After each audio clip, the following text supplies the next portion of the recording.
ፈጣሪ አምላክ ከመጥፎ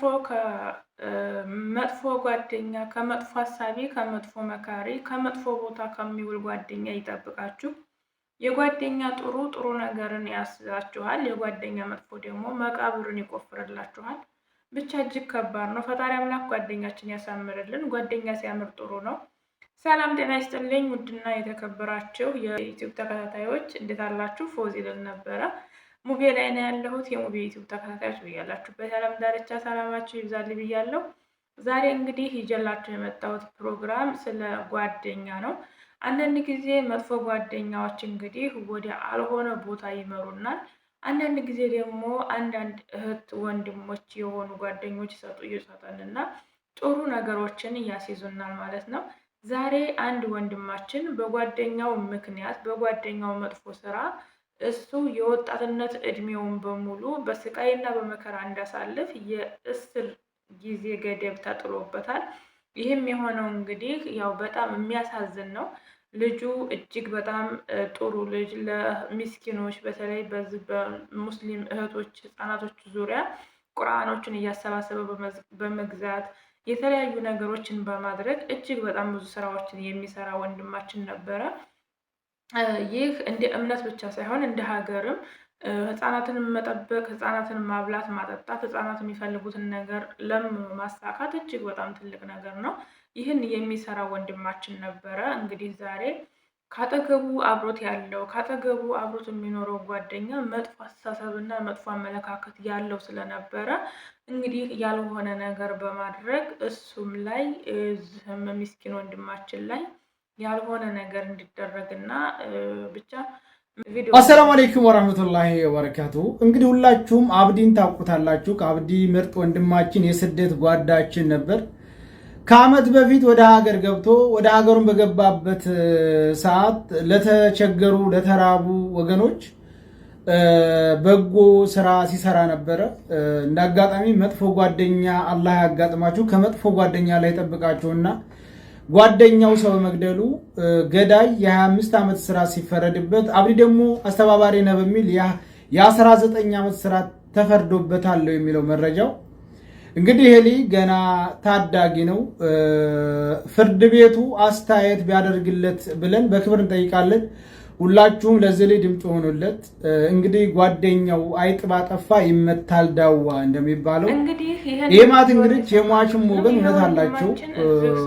ገዳይ 25 ዓመት ሲያንሰው ነው። ገዳይ 25 ዓመት በጣም ቀላል ነው። ሀገር ገብቶ ከዛሬ ዓመት በፊት ነው ሀገር የገባው። ሀገር እንደገባም ደግሞ የሚጠቀማቸውን ሶሻል ሚዲያዎች በጥሩ ነገር ነበር የሚጠቀምባቸው። በመጥፎ ነገር ሲጠቀምባቸው አይቼው አላውቅም። እርግጥ እኔም በሚዲያ ነው የማውቀው።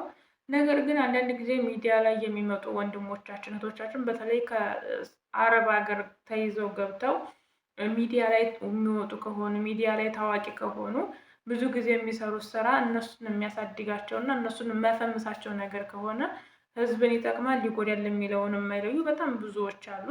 ይህ ወንድማችን ግን ኢትዮጵያ ከገባ በኋላ የሚሰራው ስራ እጅግ በጣም ጥሩ ስራ ነበረ። እንዳልኳችሁ ህፃናትን በመርዳት አረጋውያኖችን በመርዳት ብቻ ባገኛት ነገር ሰዎችን መርዳት ነበር ሲያተኩር የነበረው። ነገር ግን እሱ አብሮት የነበረ አንድ ጓደኛው መጥፎ ስለነበረ ከመጥፎ ጓደኛ ፈጣሪ ይጠብቃችሁ የሚባለው ለዚህ ነው። አንዳንድ ጊዜ እናቶቻችን ሲመርቁን፣ እናቶቻችን ዱዓ ሲያረጉልን፣ ጸሎት ሲያረጉልን መጥፎ ጓደኛ ጋር አያውላችሁ፣ መጥፎ ጓደኛ የረገጠውን መሬት አያስረግጣችሁ ይባላልና መጥፎ ጓደኛ እናንተን ወደታች የሚሰዳችሁ ነው። መጥፎ ጓደኛ እናንተን የሚቀብራችሁ ነው። ጥሩ ጓደኛ ደግሞ እንዳልኳችሁ የእናንተ መንገድ ቀኝ የሚያደርግላችሁ የህይወታችሁ መስመር የሚሆንላችሁ እንደ እናት ልጅ፣ እንደ እህት፣ እንደ ወንድም እንዲሁም እንደ እናት የሚያስብላችሁ ይሆናል። አንዳንድ ጊዜ ጓደኛዬን አሳምርልኝ የሚባለው ነገር እውነትም ጓደኛ ሲያምር ጥሩ ነው። እንግዲህ ይህንን ወንድማችንን እኔ እዚህ ጋር ቪዲዮ ስሰራ ለዚህ ልጅ ይሄ ፍርድ ለምን ተፈረደበት ወይም ደግሞ እንዴት እንደዚህ ሆነ ብዬ ልል እንዳልሆነ ማወቅ አለባችሁ። ነገር ግን ሀገራችን ላይ አሁን የሰው ልጅ ነፍስ እንደ ቅጠል ነው እየተቆጠረ ያለው። ቅጠል እንኳን ሲደርቅ የምጣድ ማባሰያ ወይም እንጀራ መጋገሪያነት እናቶቻችን እየለቀሙ እየጠረጉ በማዳበሪያም እያደረጉ ልጆቻቸውን የሚያሳድጉበት የስራ እድላቸው ነው ለአንዳንድ እህቶቻችን እናቶቻችን። ምክንያቱም ቅጠል ጥቅም ላይ እየዋለ ነው ለማለት ፈልጌ ነው ይሄን ስላችሁ።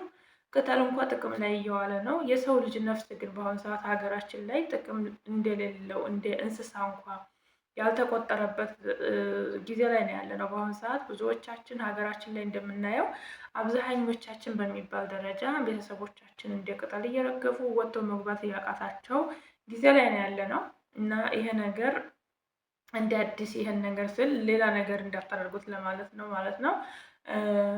እርግጥ ይሄ ልጅ እስር ነው የተፈረደበት። ዋና ገዳይ 25 ዓመት፣ ይሄ ደግሞ ተባባሪ ተብለሃል ተብሎ ወንድማችን የተፈረደበት 19 ዓመት ነው። አስቡት እንግዲህ ዋና ገዳይ 25 ዓመት ተፈርዶበት ተባባሪ ነው የተባለ ጥርጣሬ ያለባትን ደግሞ 19 ዓመት አስባችሁታል። ለገዳይ እድሜ ልክ ወይም ደግሞ የሞት ፍርድ ስቅላት ሊፈረድበት ሲገባ 25 ዓመት ነው እንግዲህ የተፈረደበት። ዋና ገዳይ ነው ማለት ነው። ይሄኛው ተባብረሃል በሚል ነው እንግዲህ ቦታው ላይ ይኑር አይኑር ይተባበር አይተባበር ፈጣሪ ነው የሚያውቀው። እኛ የምናውቀው ነገር የለም እና ለዚህ ልጅ አሁን ለምን 19 ዓመት ተፈረደበት? ፍትህ ምንድነው? ይሄ የማቅለያ መንገድ ይለይ ይፈለግለት የምንለው አብዛኞቻችን የሟች እናት ሳታሳዝነን ቀርታ ወይም ደግሞ በለጋ እድሜው ተቀጭቶ የቀረው ወጣት ሳያሳዝነን ቀርቶ አይደለም። ነገር ግን ተጠርጣሪው ላይ ወይም ደግሞ ተባባሪ ነው የተባለው ላይ የተፈረደው ፍርድ እና ዋና ነፍስ አጥፊው ላይ ደግሞ የተፈረደው ፍርድ ሰማይና ምድር ነው ማለት ነው። ስለዚህ ቢያንስ ለገዳዩ ወይም ደግሞ ይሄንን ልጅ ህይወቱን ለቀማው ይሄ 25 ዓመት ቅጣት አይደለም። ሀገራችን ላይ ያለው ህግ እንደዚህ በአመታቶች ውስጥ የሚደረግ እና አመታቶች ውስጥ የተወሰነ ከሆነ አሁንም ሀገራችን ላይ ወጣቱ ህፃናቱ ለህይወቱ ዋስትና የሚሆነው ምንም ነገር አይኖርም ማለት ነው። ስለዚህ ቢያንስ ሀገራችን ላይ ያለው ነገር እንደዚህ አይነት ነገር ሲከሰት እና እንደዚህ አይነት ነገር ከሳች የሆኑ ሰዎች አደገኛ የሆነ የማያዳግም ቅጣት መቀጣት አለባቸው። ቢያንስ 2 ሰው 3 ሰው የማያዳግም ቅጣት ቢቀጣ ሀገራችን ላይ እንደዚህ አይነት ወንጀል አይስፋፋም ነበረ። ህፃናት ሲደፈሩ፣ ህፃናት ተደፍረው ህይወታቸው ሲያልፍ፣ ለተለያዩ አባራዘር በሽታ ሲጋለጡ፣ እናቶች ልጆቻቸው በተለያየ ነገር እየተደፈሩባቸው፣ ወንድ ልጅ ሳይቀር እየተደፈረ ብዙ ነገር እየተደረገ ያለባት ሀገር ላይ የማያዳግም ቅጣት ቢቀጣ ኑሮ ያንን የፈጸመው መጀመሪያ ያንን የፈጸመው ሰው የማያዳግም ቅጣት ቢቀጣ ኑሮ አገራችን ላይ አሁን እየተሰራ ያለው ነገር አይሰራም ነበር ማለት ነው። ህፃናቶች ሲደፈሩና ህፃናቶች ህይወታቸው ሲያልፍ ለ10 ዓመት ወይም 15 ዓመት 20 ዓመት ይፈረድባቸዋል። መንግስት ቤት ተቀምጠው ያለምንም ሀሳብ እንዲሁም በአሁኑ ሰዓት በነገራችን ላይ እስር ቤት መግባትን ብዙዎቹ ይፈልጉታል። ምክንያቱም እስር ቤት ሲገቡ የሚያሳስባቸው ወጭ የለም፣ የሚያሳስባቸው ነገር የለም። ይበላሉ፣ ይተኛሉ። ሙያ ለምደው ሙያቸውን ይዘው ይወጣሉ ማለት ነው። እና ይሄ ነገር ስለሆነ እኔ እስር ቤት ተቀምጠው ለምን ሙያ ለመዱ ለምን እስከዛ ወጡ አይደለም ጥያቄ። ነገር ግን እስር ቤት ታስሮ መታረም ያለበትና እስር ቤት ታስሮ መቆየት የሌለበት ሰው አለ። ወንጀላቸው እንደ ወንጀላቸው ለምሳሌ ህፃናትን በአጭር የሚያስቀሩ ህፃናት ማለት አድገው ሀገርን የሚረከቡ ናቸው። ህፃናት ማለት አድገው ነገ ሀገርን የሚመሩ ጭምር ናቸው ማለት ነው። ወጣትም እንደዛው። ወጣት የሌላት ሀገር ባዶ ናት። ያለ ወጣት ሀገር ምንም ልታምር አትችልም። ስለዚህ ወጣቱ ሀገር የሚጠብቅ ነው፣ ሀገር የሚረከብ ነው፣ ለሀገር ዋልታ ምሰሶ ነው። ወጣት አልባ እንድትሆን ሀገራችንን መፍረድ እንደኔ አግባብ ነው ብዬ አላስብም። ስለዚህ አንዳንድ ጊዜ ሀገራችን ላይ የሚሰሩ ወንጀሎቹ ክብደታቸው ታይቶ በክብደታቸው ልክ ፍርድ ቢሰጥ፣ በክብደታቸው ልክ የሚሰጠው ነገር ለነገ አስተማሪ ቢሆን ነገ ዛሬ ላይ እንግዲህ አንድ ሰው የሰውን ህይወት የሚያክል ነገር የሰውን ህይወት ሰው አጥፍቶ ያንን ህይወት የቀማው ሰው ወይም ደግሞ ያንን ህይወት ያጠፋው ሰው 25 ዓመት እና 20 ዓመት ተፈርዶበት መውጣት ማለት ቀላል ነው። 20 ዓመት በአሁኑ ሰዓት 2 ዓመት ማለት ነው።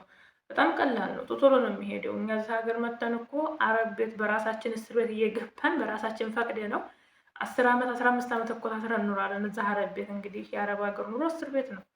ስለዚህ 10 ዓመት 5 አሁን እዚህ ሀገር ከመጣሁ 7 ዓመት በፈቃደኝነት እስር ቤት ገብቻለሁ ማለት ይቻላል። ስለዚህ አንዳንድ ጊዜ ሀገራችን ላይ ያሉት የፍርድ አሰጣጦች ትንሽ ቢስተካከሉ ለማለት ነው። እንግዲህ ለሞተው ወንድማችን ነፍሱን ይማር፣ ጀነተ ፈርዶስን ይወፍቀው። ለእናት ለአባቱ ቤተሰቦቹም እንግዲህ መጽናናቱን ይስጣቸው። ሀገራችን ግን እስከ መቼ ነው እንደዚህ የምትሆነው የሚለው ጥያቄ ሁላችንም እንጠይቀው የሚገባ ሁላችንም ቆም ብለን የሚገባ ነገር ነው።